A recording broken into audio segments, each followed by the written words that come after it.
Here I have Motorola Edge 30, and today I'm going to show you how to change slow motion speed in camera on this device.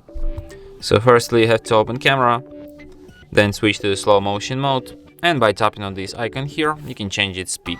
So you have like 120 FPS, 240, and also 960, which is like super slow motion. So yeah,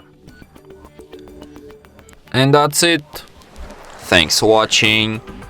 If you find this tutorial useful, don't forget to hit that like button and subscribe to our channel.